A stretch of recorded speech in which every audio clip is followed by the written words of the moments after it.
안녕하십니까, 책돌입니다. 오늘 소개해드릴 책은 내가 의대에서 가르친 거짓말들입니다. 저자는 로버트 러프킨, 출판사는 정말 중요한입니다.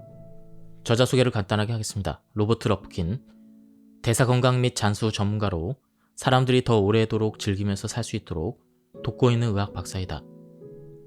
미국 서부의 최고 명문인 USC와 UCLA 의과대학 교수로 재직 중이다. 그럼 바로 본문을 보도록 하겠습니다.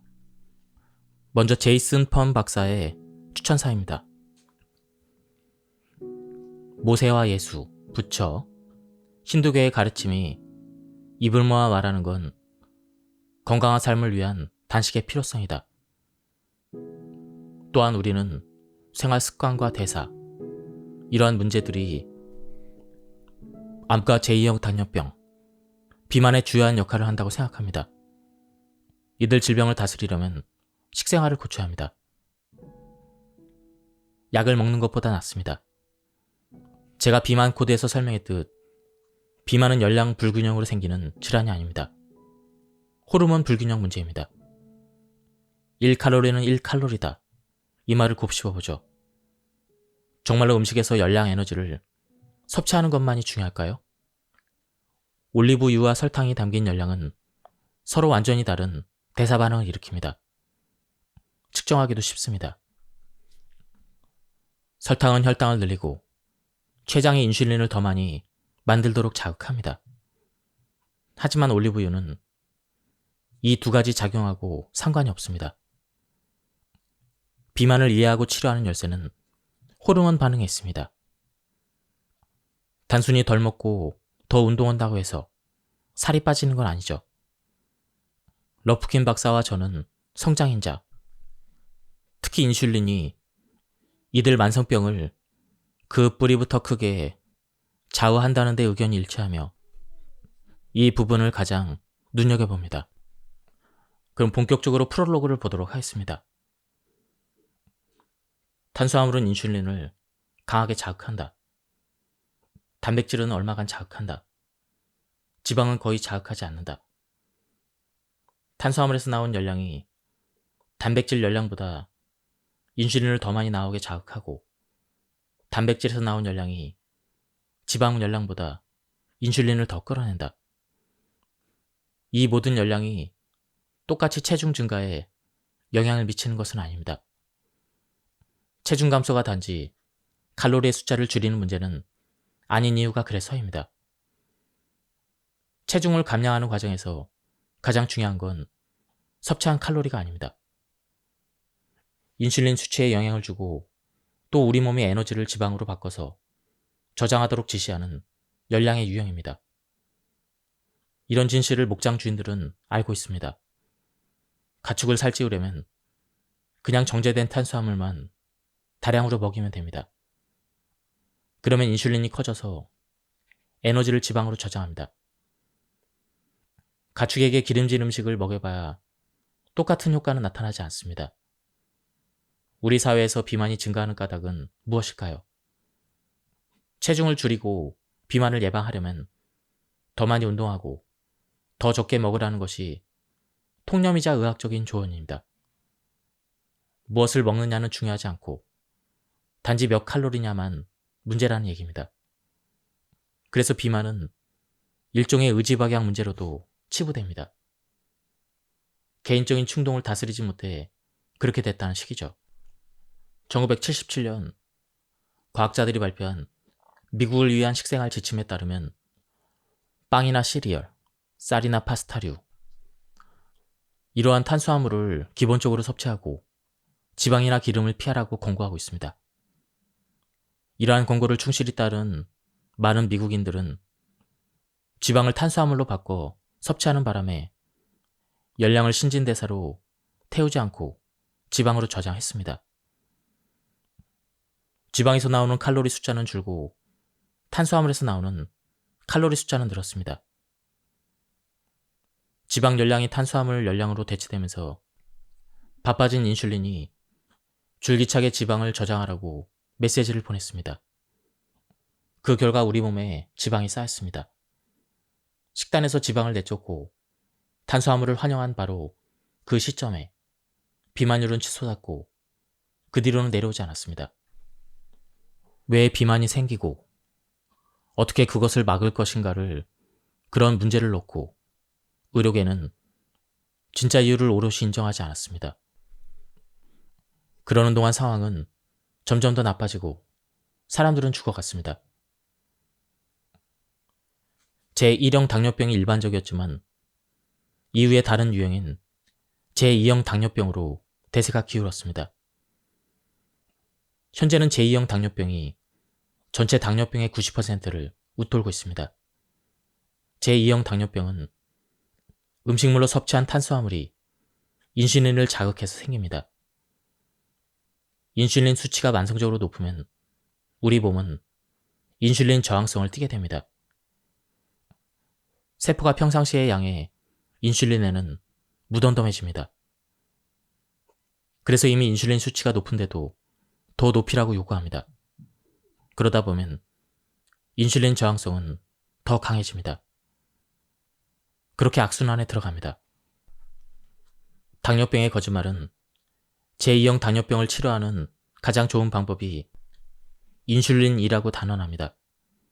인슐린을 투여하면 혈당을 빼서 지방으로 저장하라고 우리 몸의 세포에 지시가 내려가고 그러므로 혈액 속의 포도당이 지나치게 많아서 생긴 눈앞의 증상을 다스리는데 도움이 됩니다. 하지만 그 과정에서 우리 몸의 인슐린 수치도 전반적으로 증가합니다. 그러다 보면 제2형 당뇨병의 기저 원인인 인슐린 내성이 더욱 악화됩니다. 높아진 인슐린 수치는 다른 만성 질환도 만들어냅니다. 제2형 당뇨병과 만성적인 인슐린 증가의 원인이 인슐린의 분비를 자극하는 정제 탄수화물과 당을 지나치게 많이 섭취하는 식습관이라면 단순히 저탄수화물 식단으로 바꾸기만 해도 제2형 당뇨병을 다스릴 수 있지 않을까요? 다음 사진 속의 남성은 비만이었고 제2형 당뇨병을 지녔습니다. 당화혈 색소 검사는 두세 달에 걸쳐 혈당 평균치를 측정하는데 그의 검사 수치가 비정상적으로 높은 9.6%였습니다. 의료계 표준 권고에 따르면 조만간 그는 인슐린 주사를 시작해야 될 판이었습니다. 그런데 그는 간헐적 단식을 시도하고 식단에서도 정제 탄수화물과 당을 없앤 케톤 생성식을 먹기로 결정했습니다. 그 결과 약 45kg을 감량했습니다. 당화혈색소 수치도 정상인 5.2%로 떨어졌습니다. 당뇨병이 개선된 것이죠. 현재 그는 아무런 약도 복용하지 않습니다. 어떻게 인슐린이 체중에 영향을 미치는지 이제 여러분도 알게 되었으니 한번 물어보겠습니다. 만약 그가 2형 당뇨병 표준 치료 절차대로인 인슐린 주사를 맞기 시작했더라면 지금쯤 어떤 상태에 있을까요? 안타깝게도 우리 의료 체계는 2형 당뇨병 병세를 호전시키기보다는 더 관리하는 데 더 치중합니다. 병의 원인을 피해갈 수 있도록 영양 측면에서 변화지침을 알려주기보다는 인슐린과 다른 약물을 처방하는 데 더 능숙합니다. 의사 편을 좀 들자면 많은 환자가 생활 습관을 바꾸려 하지 않고 약을 복용하거나 주사 맞는 쪽을 더 선호합니다. 하지만 생활 습관을 다르게 선택하면 얼마나 강력하고 효과적인 변화를 맞이하게 되는지 대다수의 사람은 잘 모릅니다. 게다가 인슐린 같은 약물로 포도당 조절을 개선하는 방법 하나만으로는 당뇨병 환자라면 모두 맞닥뜨릴 장기적인 합병증 중 일부를 예방하지 못할 수도 있습니다. 이 책에서는 토르라는 굉장히 중요한 개념을 설명해주고 있습니다. 토르가 활성화되면 유기체를 성장 모드로 변환합니다. 즉, 세포 증식을 촉진하는 것이죠. 유기체가 에너지를 지방과 글리코겐 형태로 저장하게도 만듭니다.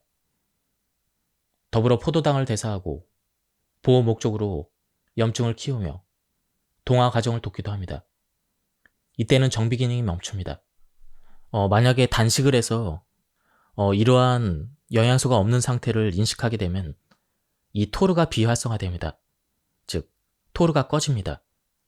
달리 말하면 유기체의 정비 모드로 들어간다는 지시입니다. 그렇게 되면 염증이 줄고 글리코겐과 지방을 연료로 써서 케톤을 생성합니다. 아울러 이화 과정이 시작됩니다. 아마도 성장은 좋은 일로만 보일 수도 있습니다. 그런데 모든 일에는 다 때가 있는 법이죠. 잘못된 상황이라면 실제로 성장이 무척 해로울 수도 있습니다. 자가포식은 손상되고 늙은 세포를 우리 몸이 먹는 과정입니다. 우리 몸은 똑똑해서 몸의 어느 부분을 손봐야 되는지 알고 있습니다. 알츠하이머병과 관련된 뇌 속의 성분인 아밀로이드 베타를 예로 들어봅시다. 손상된 단백질도 자가포식의 대상입니다. 성장 단계에서는 신체에 문제가 생기면 그 부분을 수복하기보다는 교체합니다. 이때 손상된 단백질에 별다른 신경을 쓰지 않습니다. 하지만 음식 섭취가 중단되고 단백질을 더 많이 대사할 수 없게 되면 얘기는 달라지죠. 이때는 손상된 단백질도 소중합니다. 그래서 자가포식이 역할을 시작합니다.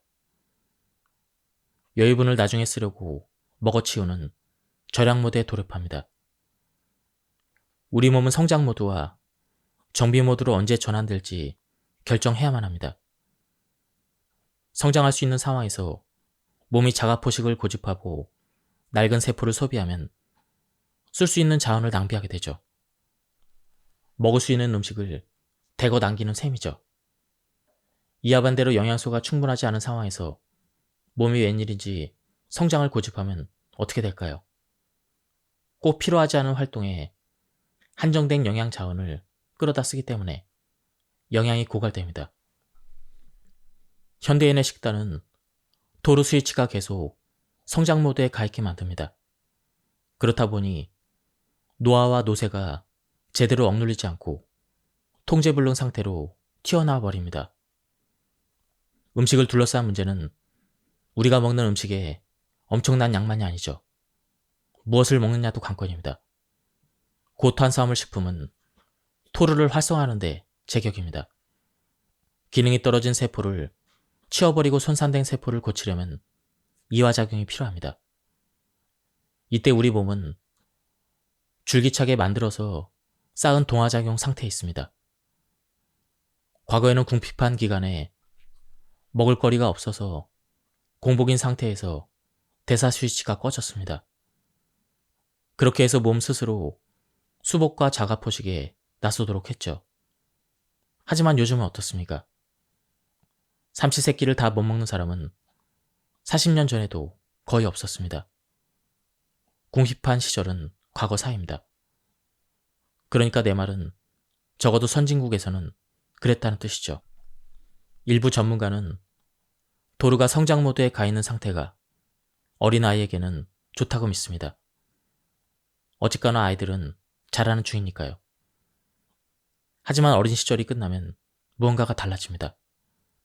도르가 활성화되면 신체는 성장 모드로 들어갑니다. 그런데 나이가 25보다 많으면 그러면 성장하지 않고 노화합니다. 자라지 않고 늙습니다.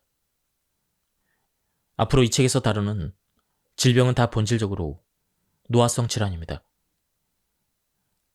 우리가 먹는 음식의 양과 빈도를 늘리는 동안에도 음식의 종류는 별로 나아지지 않습니다.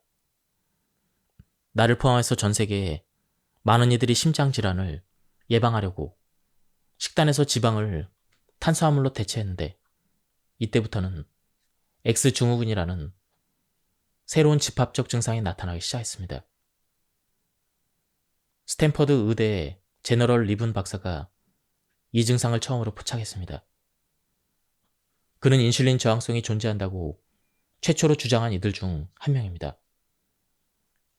인슐린 저항은 끊임없이 토르가 활성화된 결과이며 제2형 당뇨병과 연결됩니다. 시간이 흘러서 요즘에는 이를 대사증후군이라고 부릅니다. 또한 그는 인체의 탄수화물과 지방 대사도 연구했습니다. 저탄수화물 식단에서 반드시 눈여겨봐야 할 점은 대사에 미치는 영향이라고 펑 박사는 말합니다. 긴 안목으로 보면 다이어트는 끝내 실패합니다. 내가 연구해보니 그 이유는 인슐린 저항과 관련이 있습니다. 몸속의 세포가 인슐린 호르몬과 숱하게 마주치다가 내성을 띠기 시작할 때 문제가 생깁니다. 인슐린에 무뎌질수록 우리 몸은 더 많은 인슐린을 갈망합니다. 나이가 들면 이런 상황이 벌어집니다. 실제로 한 연구는 자가포식의 감소처럼 노화와 관련된 위험 요인이 어떻게 뼛속 세포에서 인슐린 저항을 늘리는지 들여다보았습니다. 스멀스멀 증가하는 인슐린 수치는 인슐린 저항을 만들고 이 호르몬의 내성이 생기면 식단과 관계없이 비만이 올 수 있습니다. 이런 여러 가지 이유로 펑 박사는 인슐린 저항을 다스리는 강력한 도구로서 단식을 추천합니다. 무엇을 먹을지만 중요한 것이 아닙니다. 언제 얼마나 자주 먹는지도 돌봐야 합니다. 음식을 입으로 달고 산다면 저탄수화물 식단도 인슐린을 늘릴 수 있습니다. 인슐린 수치가 높게 유지되면 대사 토르 스위치를 꺼야 합니다. 몸은 수복과 생존 모드로 돌아갈 필요가 있습니다. 끊임없이 먹으면 토르 스위치가 성장에 고정됩니다. 그렇다면 이른바 다이어트 음료는 어떨까요? 저칼로리 설탕 대용품은 어떨까요? 다이어트 탄산음료는 당 함량을 줄이긴 했지만 비만과 대사증후군, 뇌졸중, 심장 발작 같은 위험은 떨어뜨리지 않습니다. 왜일까요? 비만과 대사증후군을 일으키는 진짜 원인은 열량이 아닌 인슐린이기 때문입니다. 그렇지만 중요한 질문은 이것입니다. 그래서 인공 감미료가 인슐린 수치를 끌어올리는가? 수크랄로스는 열량도 없고 당도 없는데도 인슐린 수치를 20%나 올립니다. 다른 인공 감미료도 이처럼 인슐린 수치를 높이는 것으로 드러났죠. 이른바 천연 감미료라는 스테비아도 마찬가지입니다. 혈당에 미치는 효과는 아주 작을지언정 아스파탐과 스테비아 모두 인슐린 수치를 일반 설탕보다도 더 많이 끌어올립니다. 인슐린 수치를 높이는 인공 감미료라면 유익하기는커녕 유해한 게 맞습니다. 인공 감미료를 쓰면 열량과 당 성분은 줄일 수 있겠지만 인슐린은 떨어뜨리지 않습니다. 인슐린이 체중을 늘리고 당뇨병을 부추깁니다. 인슐린이 비만을 불러오고 비만은 질병으로 이어집니다. 인공 감미료는 인슐린이 급증하도록 만들고 마이크로바이옴이라는 장내 미생물군을 바꾸며 혈당 변화도 유도될 수가 있습니다. 설탕과 설탕 대용품은 그저 피하는 편이 이래저래 좋습니다. 다시 말하지만 무엇을 먹느냐를 통제하는 정도로는 충분하지 않습니다. 언제 먹느냐도 중요합니다. 음식 섭취 가능 시간대를 줄여야 합니다. 하루 중에 음식을 먹는 시간을 짧은 구간으로 한정하자는 것이죠. 적어도 12시간 동안은 먹지 않아야 합니다. 그래야 간의 글리코겐으로 저장된 포도당을 태워버리고 그런 다음 여분의 지방을 태웁니다. 간헐적 단식이 효과를 내는 까닭이 여기에 있습니다. 여기에 먹기를 멈추고 공복을 유지할 때 몸이 가장 먼저 찾아 쓰는 연료가 바로 간의 글리코겐입니다. 한 연구는 이 과정을 이렇게 설명합니다. 공복일 때 인간의 몸은 이자와 두뇌의 같은 부위에서 포도당 농도가 떨어지는 상태를 감지합니다. 그래서 여기에 반응해 인슐린의 분비를 줄입니다. 간에 보관된 글리코겐이 고갈되면 저장된 지방 조직인 중성지방이 지방산과 글리세롤 형태로 방출되어 혈액을 따라 순환합니다. 다시 말해 12시간이 지나서 간에 있는 글리코겐을 다 써버리고 그러고 나면 몸은 지방을 연료로 끌어다 쓰기 시작하며 인슐린의 생성을 줄입니다. 그러면 끝없이 먹어서 넘쳐버린 인슐린의 홍수가 멈추게 되고 세포도 실제로 쉴 시간을 얻습니다. 섭취한 당은 곧장 혈류로 녹아들기 때문에 우리가 당이나 정제 탄수화물을 이 정도 소량 이상 섭취하면 우리 몸은 고혈당 상태에서 신체를 보호하려고 경보를 울리며 인슐린 체계를 발동합니다. 그래서 인슐린 반응을 일으키지 않으려면 설탕을 한 티스푼은 안 되게 섭취해야 합니다. 음식으로 환산하면 얼마나 되는 양일까요? 식빵 한 조각에만 약 5티스푼이 들어있습니다. 그중 한 티스푼이 신체의 요구를 채워주면 나머지 4티스푼은 인슐린 반응을 일으킵니다.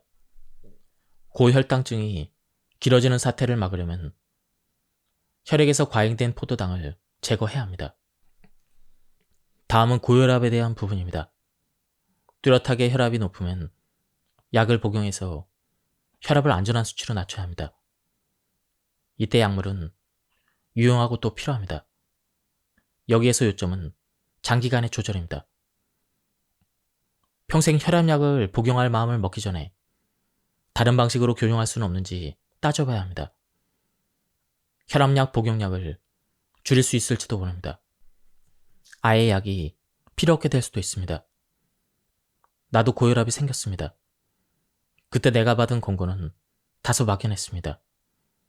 식생활을 관리하고 소식하고 운동하라였습니다. 진짜 권고는 약을 먹으라는 것이죠. 그래서 한동안 복용했습니다. 혈압은 내려갔습니다. 하지만 생활 습관을 바꾸지 않은 탓에 근본적인 문제는 그대로였습니다. 혈당은 여전히 높았고 요산 수치도 통풍이 생길 지경으로 올라갔으며 혈액은 더 기름졌습니다. 새로운 증상이 나타날 때마다 새로운 약을 처방받았죠. 이러한 해법은 전부 고혈압 약과 마찬가지로 대증요법이지 근원을 다스리는 치료가 아니었습니다. 이럴 때는 생활 습관을 이전과 다르게 바꾸는 것이 원인요법입니다. 약물에 의존하는 방법보다 더 현명한 조치는 생활 습관을 바꾸는 것입니다. 지방간을 피하고 싶으면 달게 먹지 않습니다. 나트륨을 줄이고 싶다면 짜지 않게 먹습니다. 혈압을 망치고 싶지 않으면 술을 마시지 않습니다. 알코올 소비와 가공식품 섭취를 줄이는 습관은 대사증후군만 봤을 때 만병통치약이나 마찬가지죠. 물론 신체 활동과 수면도 무시하면 안 됩니다. 근육 조직은 열량을 빨리 태우므로 운동은 몸을 건강하게 유지하는 좋은 방법입니다. 매주 며칠을 하루 30분씩 걷는 정도로 부담 없이 시작하면 좋습니다. 하지만 이런 간단한 지침조차 알려주는 사람이 없습니다. 의사들이 사실을 숨겨서가 아니라 의료 체계가 이런 메시지를 효율적으로 전달할 수 없게 잡혀 있습니다. 문제는 약을 먹으면 증상이 나아진다는 점입니다. 당장 고통을 멈춰주기에 역설적이게도 그 고통의 원인을 다스리는 치료에는 손대지 않게 됩니다. 진짜로 해야 될 일은 생활 습관을 바꾸는 것입니다. 사람이 병에 걸리고 죽게 되는 대부분의 원인에서 단 하나의 최대 위험 요인은 다름 아닌 자기 자신입니다. 예컨대 폐암의 가장 큰 위험 요인은 담배가 아닌 노화입니다. 평생 비흡연자로 살더라도 나이를 먹으면 어쨌거나 폐암 위험이 증가합니다. 이제 수명을 연장하는 궁극의 실마리를 따져봅시다. 노화 과정을 늦추면 됩니다. 이 방법이 현대의학의 여러 분야가 열심히 쫓아온 대안들과 비교해도 명확하고 압도적으로 뛰어난 해결책입니다.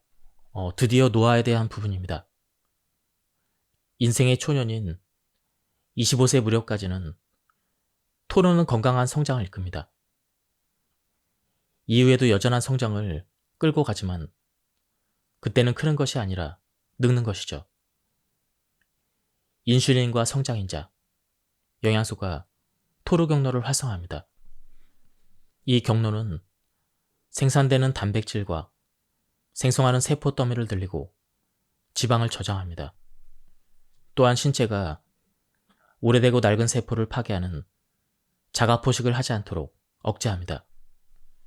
그러나 나이가 더 들어 세포 주기가 차단될 때 토르가 여전히 활성화되면 세포가 과활성 상태로 되어 인슐린과 성장인자 모두를 향해서 저항성을 키웁니다. 그러면 세포는 노쇠되고 노화와 노화 질환으로 이어집니다.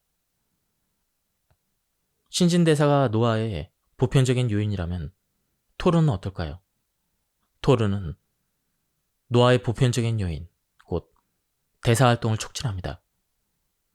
양리작용으로 토르만 특정해서 차단할 방법이 있다면 어떨까요? 그런 약물이 정말로 있습니다. 눈치챘겠지만 라파마이신은 경이로운 약물입니다. 항노화 효과가 지금까지 나온 다른 무엇보다 뛰어납니다. 라파마이신은 현존하는 가장 효과적인 항노화제입니다. mTOR를 억제해서 모든 유기체의 모형의 수명을 늘리고 기능을 개선하며 쥐의 거의 모든 조직과 기관의 병리적인 문제를 줄입니다. 라파마이신이 사람의 장수에는 어떤 영향을 미치는지 알려져 있지 않지만 수명 연장이 아닌 다른 의학적인 용도로는 20년 넘게 안전하게 사용되어 왔습니다. 장수는 단지 라파마이신을 복용하거나 이런저런 약물을 조합한다고 손에 넣을 수 있는 단순한 문제가 아닙니다. 대사병증은 대부분 약만 먹는다고 해결되지 않습니다. 이 점을 이제 충분히 이해했으리라고 믿습니다. 노화의 문제도 그렇습니다. 수명을 늘리고자 할 때 생활 습관을 개선하는 일만큼 중요한 건 없습니다. 그 증거도 명백합니다. 운동이 나쁜 식습관을 바로잡지 않듯 라파마이신이 나쁜 생활 습관을 교정하지 않습니다. 의료체계가 실패하는 것도 당연합니다. 대사 건강은 간단한 약물이나 수술로 해결할 수 없습니다. 이런 진실 앞에서 제약회사는 입을 굳게 다뭅니다. 먹는 시간을 제한하면 과학적으로 좋습니다. 언제 먹느냐가 무얼 먹느냐만큼 중요합니다. 위의 무작위 임상시험에서 음식 가능 섭취 시간대를 12시간에서 8시간으로 단순히 좁히기만 했는데도 대사 건강이 좋아졌습니다. 여기서 다시 체중이 감소하고 이항기 혈압이 개선되었습니다. 무엇을 먹든 종일 우물거리지 않고 하루에 2끼나 한 끼만을 먹는 편이 좋습니다. 같은 음식이라도 한두 차례 많이 먹으면 조금씩 자주 먹을 때보다 더 건강합니다. 더 날씬하고 건강한 몸이 만들어집니다. 또한 연구진은 개에게 하루에 한 끼만 먹여보았더니 인지 장애가 줄고 내장과 치아, 뼈, 신장, 간 등의 질환 발생률이 감소하는 등 건강 전반이 개선되었습니다. 이런 결과는 개뿐 아니라 사람도 성인이면 해당될 거라 믿습니다. 염증은 음식 섭취에 대처하는 자연스러운 보호 반응입니다. 이물질이 몸에 들어오면 mTOR가 염증을 일으킵니다. 아침부터 밤까지 식사를 하고 간식을 먹는다는 건 종일 mTOR를 켜놓는다는 것이죠. 그렇다면 성인이나 성견이나 건강에 좋지 않습니다. 하루 몇 시간씩 우리 몸을 쉬게 해줍시다. 음식 섭취 가능 시간대를 좁히는 건 좋은 전략입니다. 12시간 안에 한 끼나 2끼 이상은 먹지 않습니다. 음식 섭취 가능 시간대는 하루에 4시간 그리고 6시간 정도가 가장 좋습니다. 나머지 시간에는 아무것도 먹지 않습니다. 간식도 금물입니다. 물이나 블랙커피, 무가당 차를 마시는 건 괜찮습니다. 더 오랜 시간 굶으면서 간헐적 단식을 감행해도 좋습니다. 물론 현재 건강 상태가 좋지 않다면 간헐적 금식을 시작하기 전에 의사와 상담하는 것이 바람직합니다. 나는 비건처럼 오롯이 채식을 하든 정반대로 맵기 고기만 먹든 다 문제없다고 봅니다. 밥상에 가공식품만 없다면 어떤 식단이든 괜찮다는 뜻입니다. 가공식품을 포함한 식단은 뭐든 건강하지 않습니다. 육류는 영양 밀도가 높습니다. 반대로 비건이나 채식 식단은 영양 밀도가 낮아서 고기가 든 식단보다 건강을 챙기기 쉽지 않습니다. 하지만 미량 영양소에 주의를 기울인다면 건강한 채식 식단을 꾸릴 수가 있습니다. 물론 심각한 기저질환이 있다면 식단을 바꾸기에 앞서서 의사와 상담을 해야 합니다. 내가 요즘 무엇을 먹고 있는지 생각해 봅시다. 이것이 건강하게 먹는 첫 단계입니다. 음식을 만들 때 사용한 재료를 따져봅시다. 유해 식품을 피하고 몸을 치유하는 음식을 먹으면 됩니다. 간단합니다. 그렇다면 무엇이 유해 식품일까요? 좋게 표현해서 가공식품이지 그냥 불량식품입니다. 거대 제약회사처럼 거대 식품회사가 존재합니다. 두 산업 모두 소비자의 건강은 기업의 우선순위가 아닙니다. 지난 2세기 동안 설탕, 흰 밀가루, 백미, 식물성 기름, 즉석 음식 같은 가공식품 소비가 급증한 현상과 비전염성 질병의 발생률이 증가하는 추세가 같이 움직였습니다. 반면에 동물성 지방 소비는 이때 감소했습니다. 가공식품은 무엇이 문제일까요? 가공식품에는 정제 탄수화물, 고도 불포화 지방산, 곡물, 그리고 글루텐이 많이 들어있습니다. 제조 과정에서도 흔히 씨앗 기름을 사용하는데 여기에는 염증을 일으키는 오메가6 지방산이 듬뿍 들어있습니다. 정크푸드에서 몸에 가장 나쁜 내용물은 다음 세 가지입니다. 먼저 설탕과 정제 탄수화물, 그리고 씨앗 기름과 식물성 기름, 그리고 곡물과 글루텐입니다. 글루텐은 탄성이 좋아서 과자와 빵을 구울 때 글루텐이 든 곡물을 씁니다.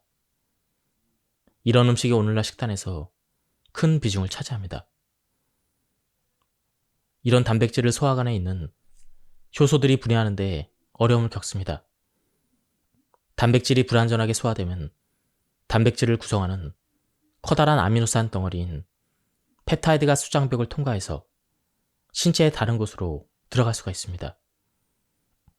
그러면 셀리악병처럼 글루텐과 관련된 여러 질환에서 나타나는 면역 반응을 일으킵니다. 저탄수화물 식단은 당연히 곡물과 거기에 든 글루텐을 대부분 제외합니다. 이론상 완벽한 저탄수화물 식단은 없겠지만 밥이 정말로 보약이 되게끔 애쓴다면 놀라운 일이 벌어질 수 있습니다. 약이 필요 없게 될지도 모릅니다.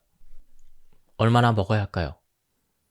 간단히 말하면 먹고 싶은 만큼입니다. 바꿔야 할 건 얼마나 먹고 싶은지입니다.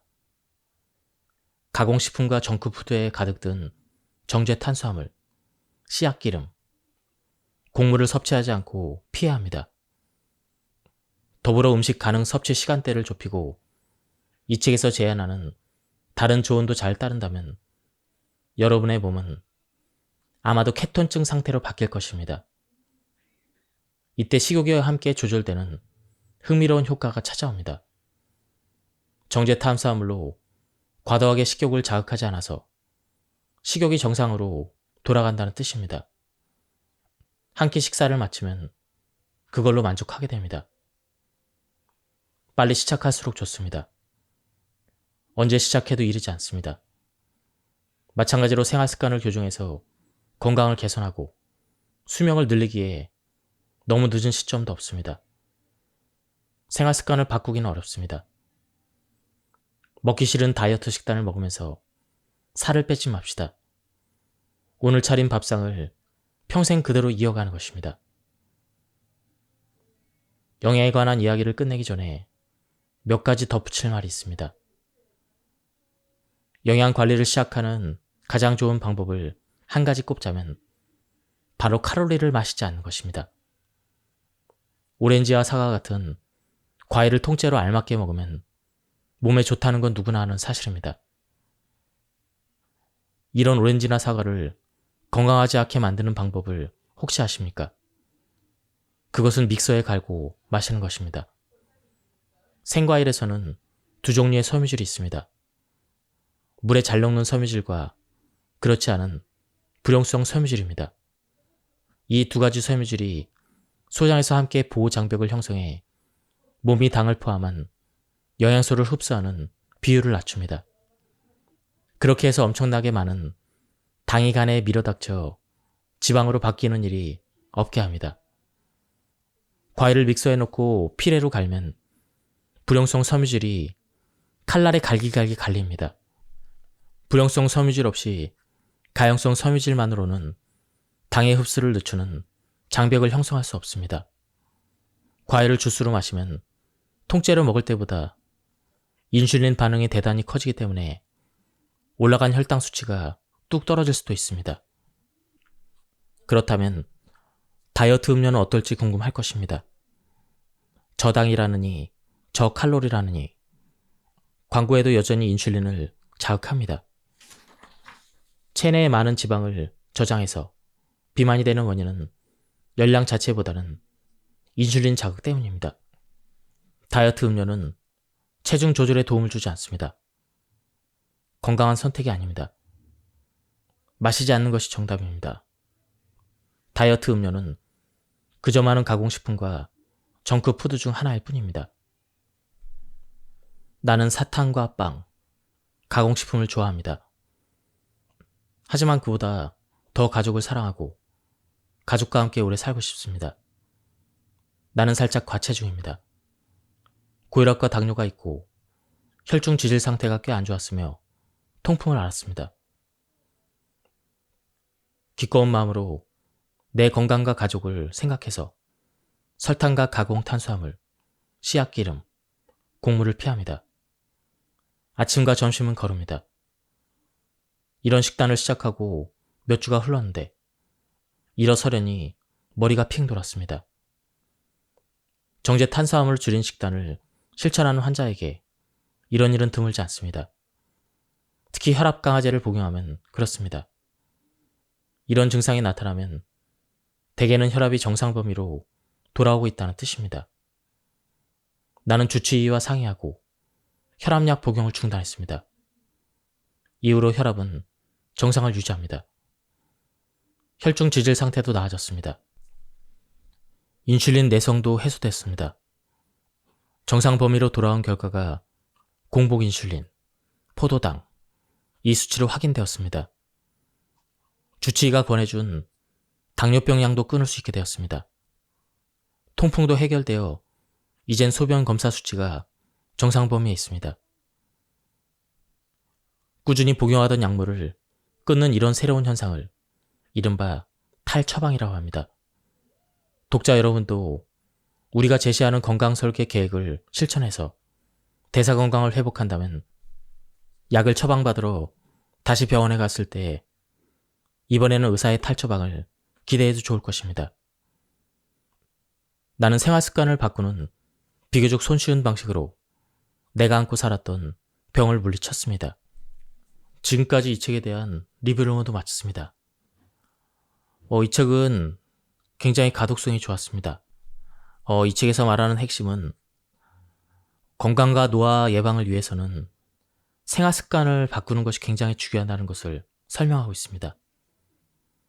그 중에서 가장 중요한 것은 가공식품을 피하고 그리고 12시간 이상 공복 상태를 유지하는 것입니다.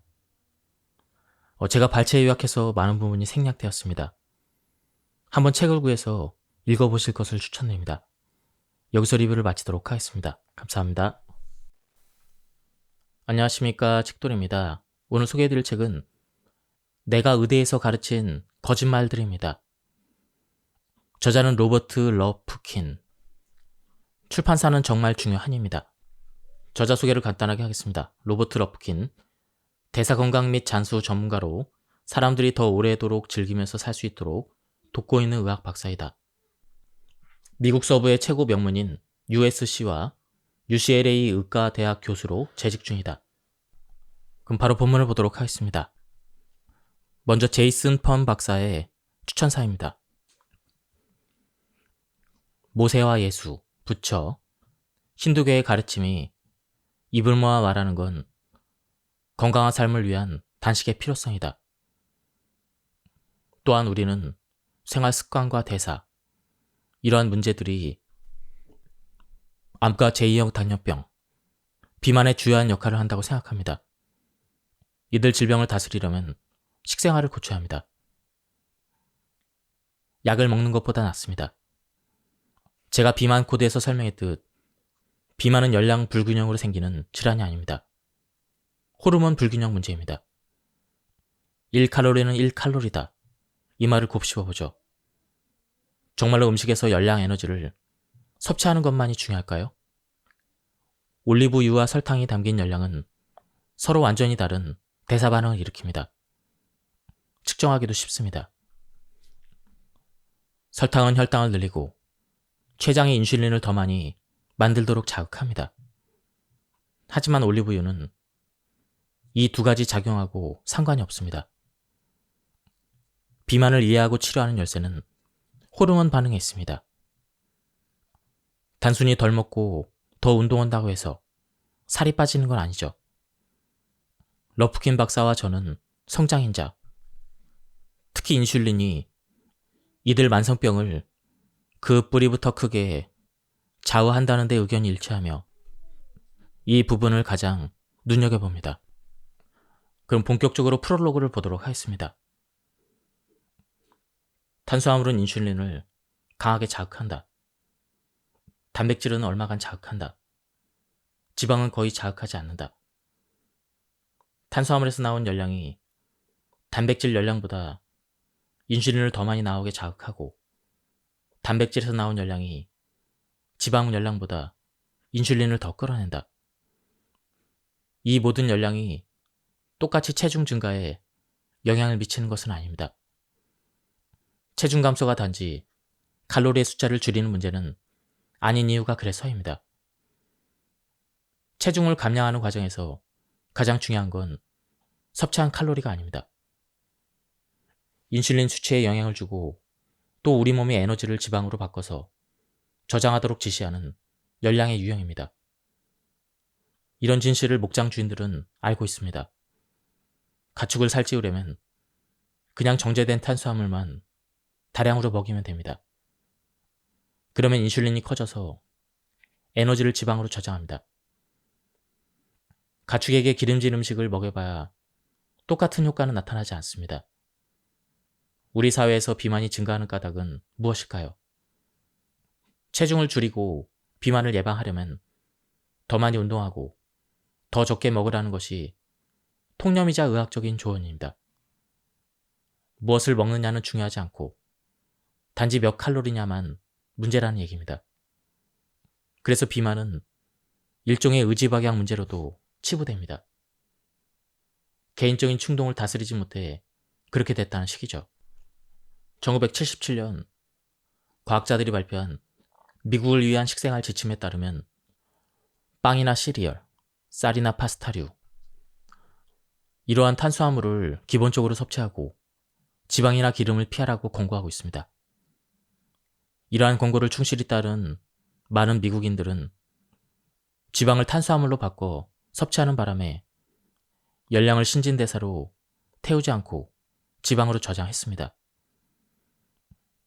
지방에서 나오는 칼로리 숫자는 줄고 탄수화물에서 나오는 칼로리 숫자는 늘었습니다.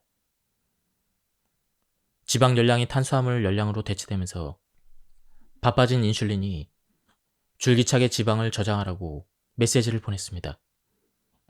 그 결과 우리 몸에 지방이 쌓였습니다. 식단에서 지방을 내쫓고 탄수화물을 환영한 바로 그 시점에 비만율은 치솟았고 그 뒤로는 내려오지 않았습니다. 왜 비만이 생기고 어떻게 그것을 막을 것인가를 그런 문제를 놓고 의료계는 진짜 이유를 오롯이 인정하지 않았습니다. 그러는 동안 상황은 점점 더 나빠지고 사람들은 죽어갔습니다. 제1형 당뇨병이 일반적이었지만 이후에 다른 유형인 제2형 당뇨병으로 대세가 기울었습니다. 현재는 제2형 당뇨병이 전체 당뇨병의 90%를 웃돌고 있습니다. 제2형 당뇨병은 음식물로 섭취한 탄수화물이 인슐린을 자극해서 생깁니다. 인슐린 수치가 만성적으로 높으면 우리 몸은 인슐린 저항성을 띠게 됩니다. 세포가 평상시에 양의 인슐린에는 무덤덤해집니다. 그래서 이미 인슐린 수치가 높은데도 더 높이라고 요구합니다. 그러다 보면 인슐린 저항성은 더 강해집니다. 그렇게 악순환에 들어갑니다. 당뇨병의 거짓말은 제2형 당뇨병을 치료하는 가장 좋은 방법이 인슐린이라고 단언합니다. 인슐린을 투여하면 혈당을 빼서 지방으로 저장하라고 우리 몸의 세포에 지시가 내려가고, 그러므로 혈액 속의 포도당이 지나치게 많아서 생긴 눈앞의 증상을 다스리는데 도움이 됩니다. 하지만 그 과정에서 우리 몸의 인슐린 수치도 전반적으로 증가합니다. 그러다 보면 제2형 당뇨병의 기저 원인인 인슐린 내성이 더욱 악화됩니다. 높아진 인슐린 수치는 다른 만성 질환도 만들어냅니다. 제2형 당뇨병과 만성적인 인슐린 증가의 원인이 인슐린의 분비를 자극하는 정제 탄수화물과 당을 지나치게 많이 섭취하는 식습관이라면 단순히 저탄수화물 식단으로 바꾸기만 해도 제2형 당뇨병을 다스릴 수 있지 않을까요? 다음 사진 속의 남성은 비만이었고 제2형 당뇨병을 지녔습니다. 당화혈색소 검사는 두세 달에 걸쳐 혈당 평균치를 측정하는데 그의 검사 수치가 비정상적으로 높은 9.6%였습니다. 의료계 표준 권고에 따르면 조만간 그는 인슐린 주사를 시작해야 될 판이었습니다. 그런데 그는 간헐적 단식을 시도하고 식단에서도 정제 탄수화물과 당을 없앤 케톤 생성식을 먹기로 결정했습니다. 그 결과 약 45kg을 감량했습니다. 당화혈색소 수치도 정상인 5.2%로 떨어졌습니다. 당뇨병이 개선된 것이죠. 현재 그는 아무런 약도 복용하지 않습니다.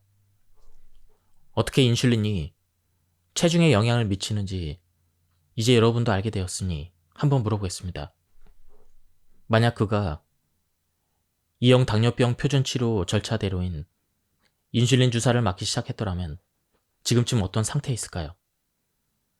안타깝게도 우리 의료 체계는 2형 당뇨병 병세를 호전시키기보다는 더 관리하는 데 더 치중합니다. 병의 원인을 피해갈 수 있도록 영양 측면에서 변화지침을 알려주기보다는 인슐린과 다른 약물을 처방하는 데 더 능숙합니다. 의사 편을 좀 들자면 많은 환자가 생활 습관을 바꾸려 하지 않고 약을 복용하거나 주사 맞는 쪽을 더 선호합니다. 하지만 생활 습관을 다르게 선택하면 얼마나 강력하고 효과적인 변화를 맞이하게 되는지 대다수의 사람은 잘 모릅니다. 게다가 인슐린 같은 약물로 포도당 조절을 개선하는 방법 하나만으로는 당뇨병 환자라면 모두 맞닥뜨릴 장기적인 합병증 중 일부를 예방하지 못할 수도 있습니다. 이 책에서는 토르라는 굉장히 중요한 개념을 설명해주고 있습니다. 토르가 활성화되면 유기체를 성장 모드로 변환합니다. 즉, 세포 증식을 촉진하는 것이죠. 유기체가 에너지를 지방과 글리코겐 형태로 저장하게도 만듭니다. 더불어 포도당을 대사하고 보호 목적으로 염증을 키우며 동화 과정을 돕기도 합니다. 이때는 정비 기능이 멈춥니다. 만약에 단식을 해서 이러한 영양소가 없는 상태를 인식하게 되면 이 토르가 비활성화됩니다. 즉, 토르가 꺼집니다.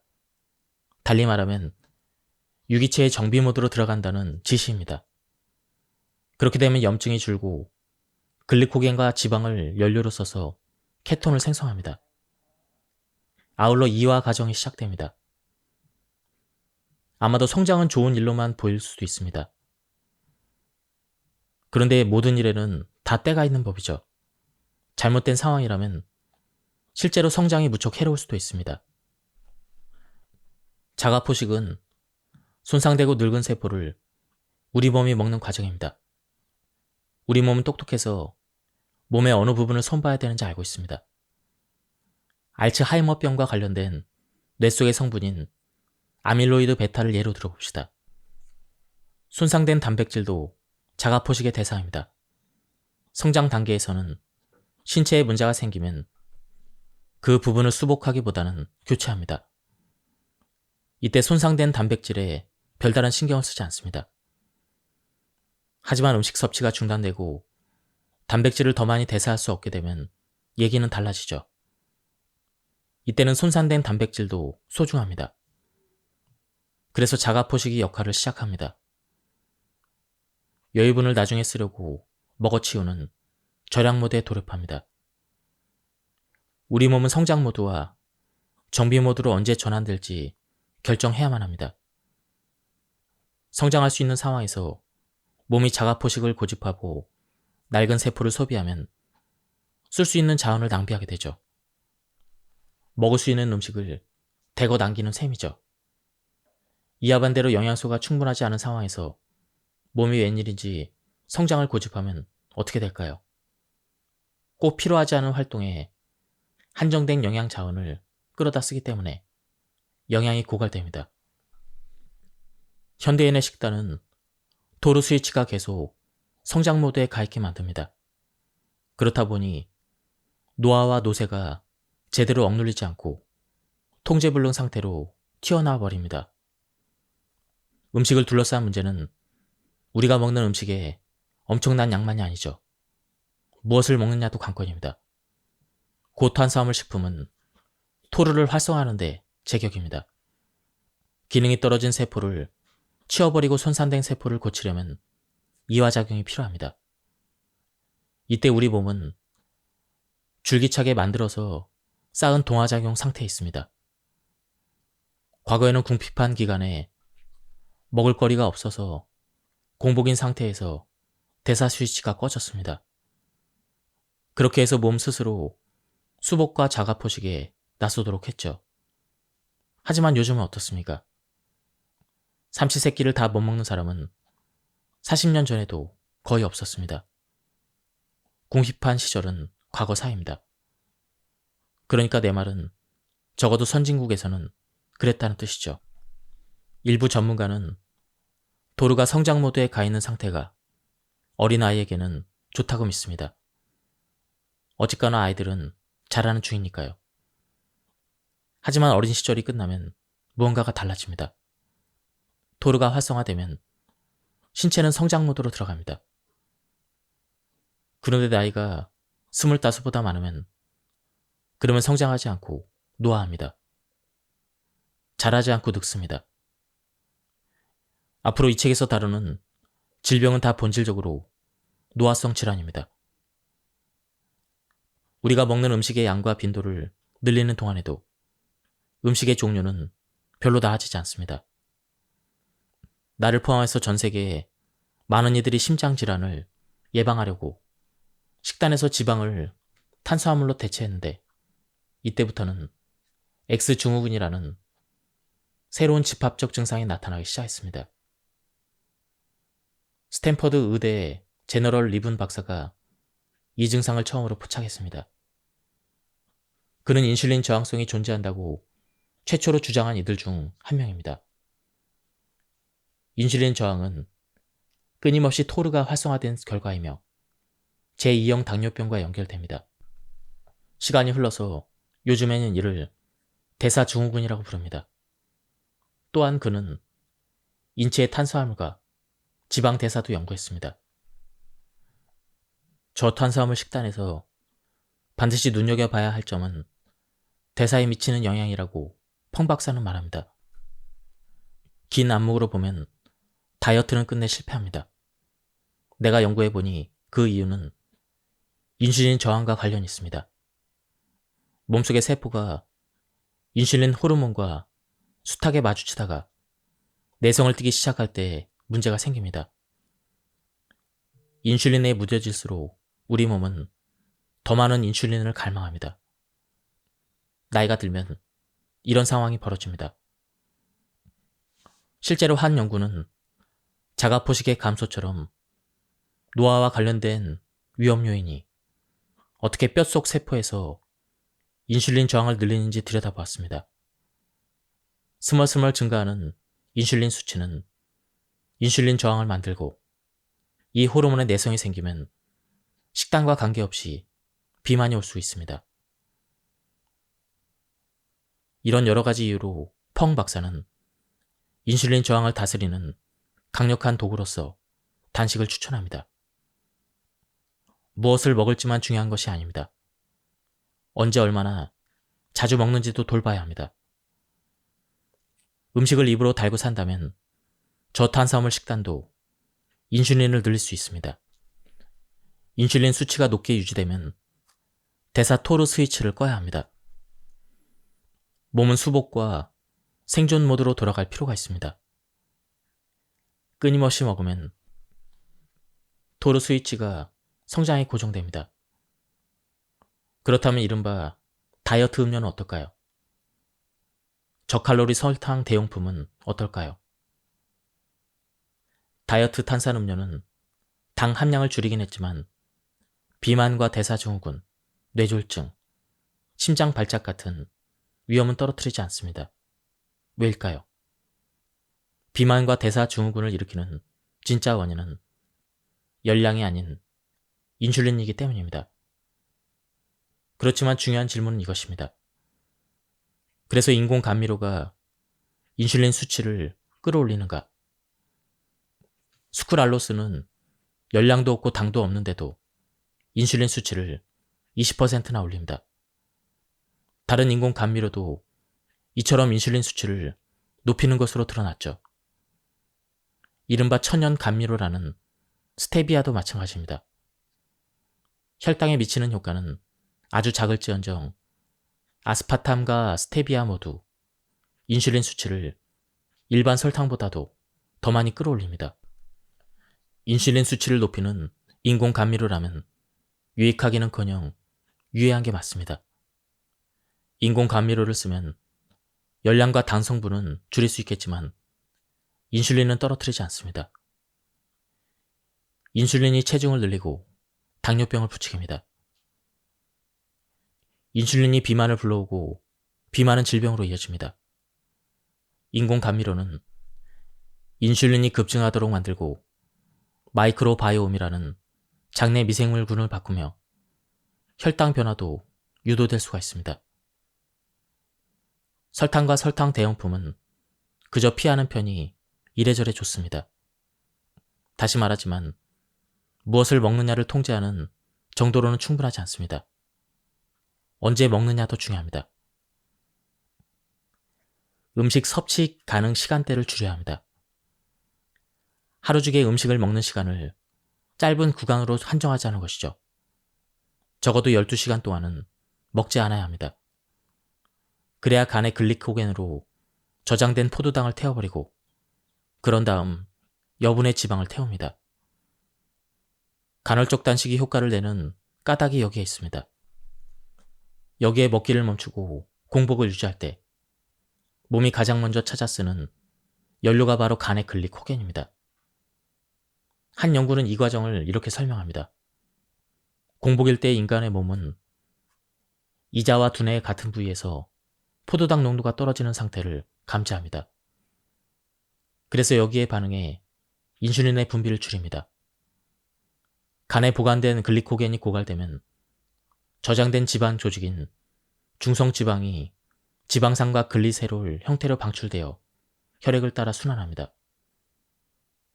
다시 말해 12시간이 지나서 간에 있는 글리코겐을 다 써버리고 그러고 나면 몸은 지방을 연료로 끌어다 쓰기 시작하며 인슐린의 생성을 줄입니다. 그러면 끝없이 먹어서 넘쳐버린 인슐린의 홍수가 멈추게 되고 세포도 실제로 쉴 시간을 얻습니다.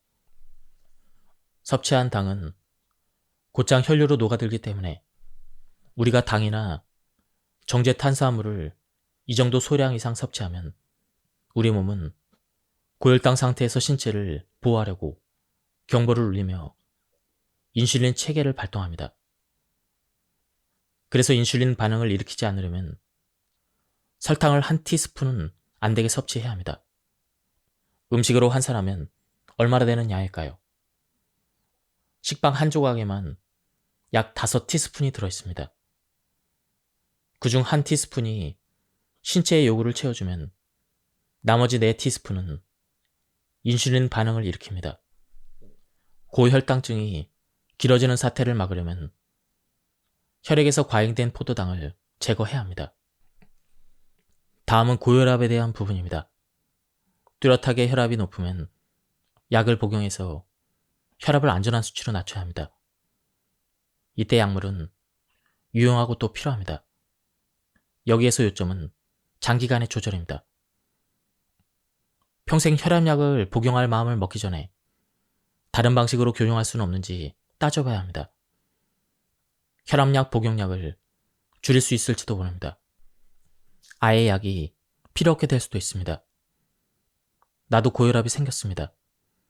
그때 내가 받은 권고는 다소 막연했습니다. 식생활을 관리하고 소식하고 운동하라였습니다. 진짜 권고는 약을 먹으라는 것이죠. 그래서 한동안 복용했습니다. 혈압은 내려갔습니다. 하지만 생활 습관을 바꾸지 않은 탓에 근본적인 문제는 그대로였습니다. 혈당은 여전히 높았고 요산 수치도 통풍이 생길 지경으로 올라갔으며 혈액은 더 기름졌습니다.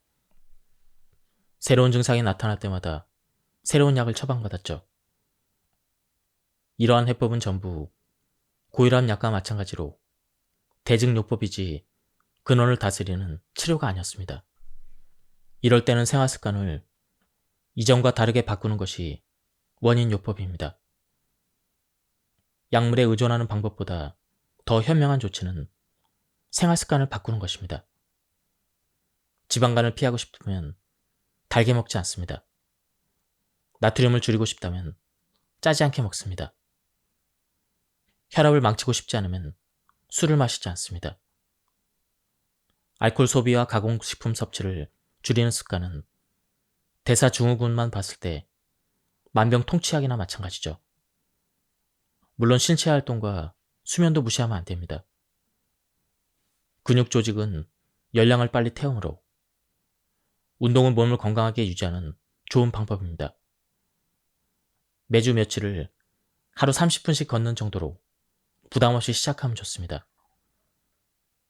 하지만 이런 간단한 지침조차 알려주는 사람이 없습니다. 의사들이 사실을 숨겨서가 아니라 의료 체계가 이런 메시지를 효율적으로 전달할 수 없게 잡혀 있습니다. 문제는 약을 먹으면 증상이 나아진다는 점입니다. 당장 고통을 멈춰주기에 역설적이게도 그 고통의 원인을 다스리는 치료에는 손대지 않게 됩니다. 진짜로 해야 될 일은 생활 습관을 바꾸는 것입니다. 사람이 병에 걸리고 죽게 되는 대부분의 원인에서 단 하나의 최대 위험 요인은 다름 아닌 자기 자신입니다. 예컨대 폐암의 가장 큰 위험 요인은 담배가 아닌 노화입니다. 평생 비흡연자로 살더라도 나이를 먹으면 어쨌거나 폐암 위험이 증가합니다. 이제 수명을 연장하는 궁극의 실마리를 따져봅시다. 노화 과정을 늦추면 됩니다. 이 방법이 현대의학의 여러 분야가 열심히 쫓아온 대안들과 비교해도 명확하고 압도적으로 뛰어난 해결책입니다. 드디어 노화에 대한 부분입니다. 인생의 초년인 25세 무렵까지는 토로는 건강한 성장을 이끕니다. 이후에도 여전한 성장을 끌고 가지만 그때는 크는 것이 아니라 늙는 것이죠. 인슐린과 성장인자, 영양소가 토로 경로를 활성화합니다. 이 경로는 생산되는 단백질과 생성하는 세포 더미를 늘리고 지방을 저장합니다. 또한 신체가 오래되고 낡은 세포를 파괴하는 자가 포식을 하지 않도록 억제합니다. 그러나 나이가 더 들어 세포 주기가 차단될 때 토르가 여전히 활성화되면 세포가 과활성 상태로 되어 인슐린과 성장인자 모두를 향해서 저항성을 키웁니다. 그러면 세포는 노쇠되고 노화와 노화 질환으로 이어집니다. 신진대사가 노화의 보편적인 요인이라면 토르는 어떨까요? 토르는 노화의 보편적인 요인, 곧 대사활동을 촉진합니다. 양리작용으로 토르만 특정해서 차단할 방법이 있다면 어떨까요? 그런 약물이 정말로 있습니다. 눈치챘겠지만 라파마이신은 경이로운 약물입니다. 항노화 효과가 지금까지 나온 다른 무엇보다 뛰어납니다. 라파마이신은 현존하는 가장 효과적인 항노화제입니다. mTOR를 억제해서 모든 유기체의 모형의 수명을 늘리고 기능을 개선하며 쥐의 거의 모든 조직과 기관의 병리적인 문제를 줄입니다. 라파마이신이 사람의 장수에는 어떤 영향을 미치는지 알려져 있지 않지만 수명 연장이 아닌 다른 의학적인 용도로는 20년 넘게 안전하게 사용되어 왔습니다. 장수는 단지 라파마이신을 복용하거나 이런저런 약물을 조합한다고 손에 넣을 수 있는 단순한 문제가 아닙니다. 대사병증은 대부분 약만 먹는다고 해결되지 않습니다. 이 점을 이제 충분히 이해했으리라고 믿습니다. 노화의 문제도 그렇습니다. 수명을 늘리고자 할 때 생활 습관을 개선하는 일만큼 중요한 건 없습니다. 그 증거도 명백합니다. 운동이 나쁜 식습관을 바로잡지 않듯 라파마이신이 나쁜 생활 습관을 교정하지 않습니다. 의료체계가 실패하는 것도 당연합니다. 대사 건강은 간단한 약물이나 수술로 해결할 수 없습니다. 이런 진실 앞에서 제약회사는 입을 굳게 다뭅니다. 먹는 시간을 제한하면 과학적으로 좋습니다. 언제 먹느냐가 무얼 먹느냐만큼 중요합니다. 위의 무작위 임상시험에서 음식 가능 섭취 시간대를 12시간에서 8시간으로 단순히 좁히기만 했는데도 대사 건강이 좋아졌습니다. 여기서 다시 체중이 감소하고 이항기 혈압이 개선되었습니다. 무엇을 먹든 종일 우물거리지 않고 하루에 2끼나 한 끼만을 먹는 편이 좋습니다. 같은 음식이라도 한두 차례 많이 먹으면 조금씩 자주 먹을 때보다 더 건강합니다. 더 날씬하고 건강한 몸이 만들어집니다. 또한 연구진은 개에게 하루에 한 끼만 먹여보았더니 인지장애가 줄고 내장과 치아, 뼈, 신장, 간 등의 질환 발생률이 감소하는 등 건강 전반이 개선되었습니다.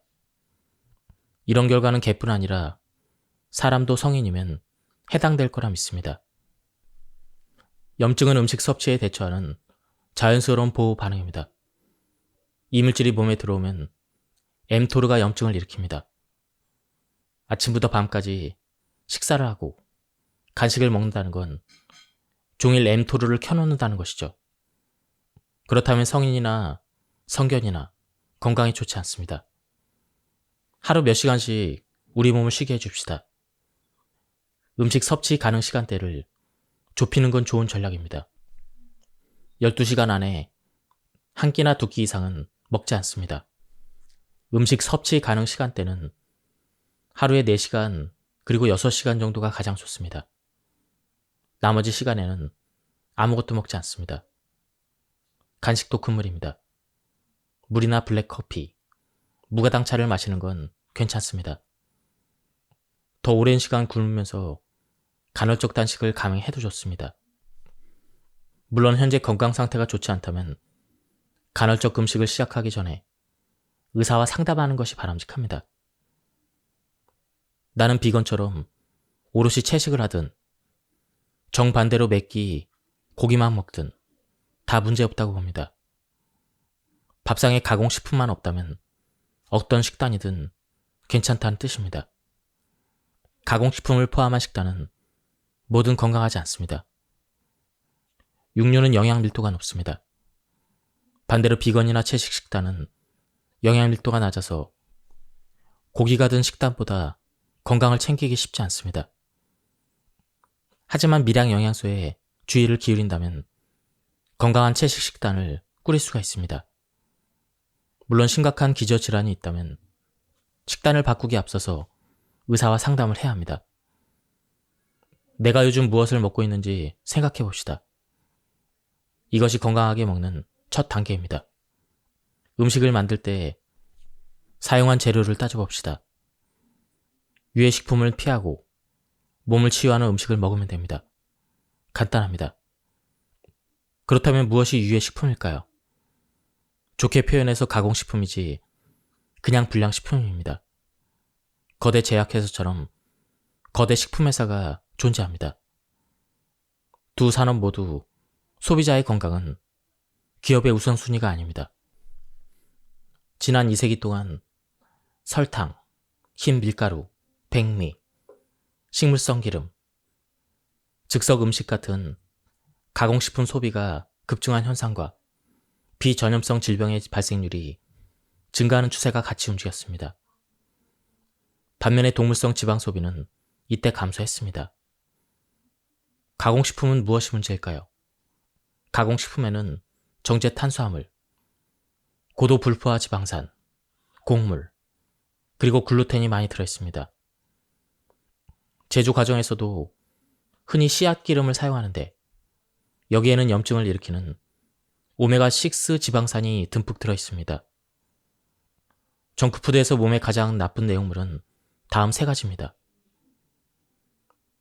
먼저 설탕과 정제 탄수화물, 그리고 씨앗 기름과 식물성 기름, 그리고 곡물과 글루텐입니다. 글루텐은 탄성이 좋아서 과자와 빵을 구울 때 글루텐이 든 곡물을 씁니다. 이런 음식이 오늘날 식단에서 큰 비중을 차지합니다. 이런 단백질을 소화관에 있는 효소들이 분해하는데 어려움을 겪습니다.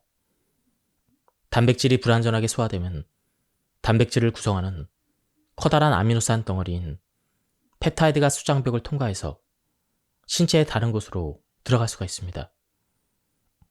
그러면 셀리악병처럼 글루텐과 관련된 여러 질환에서 나타나는 면역 반응을 일으킵니다. 저탄수화물 식단은 당연히 곡물과 거기에 든 글루텐을 대부분 제외합니다. 이론상 완벽한 저탄수화물 식단은 없겠지만 밥이 정말로 보약이 되게끔 애쓴다면 놀라운 일이 벌어질 수 있습니다. 약이 필요 없게 될지도 모릅니다. 얼마나 먹어야 할까요? 간단히 말하면 먹고 싶은 만큼입니다. 바꿔야 할 건 얼마나 먹고 싶은지입니다. 가공식품과 정크푸드에 가득 든 정제 탄수화물, 씨앗기름, 곡물을 섭취하지 않고 피해야 합니다.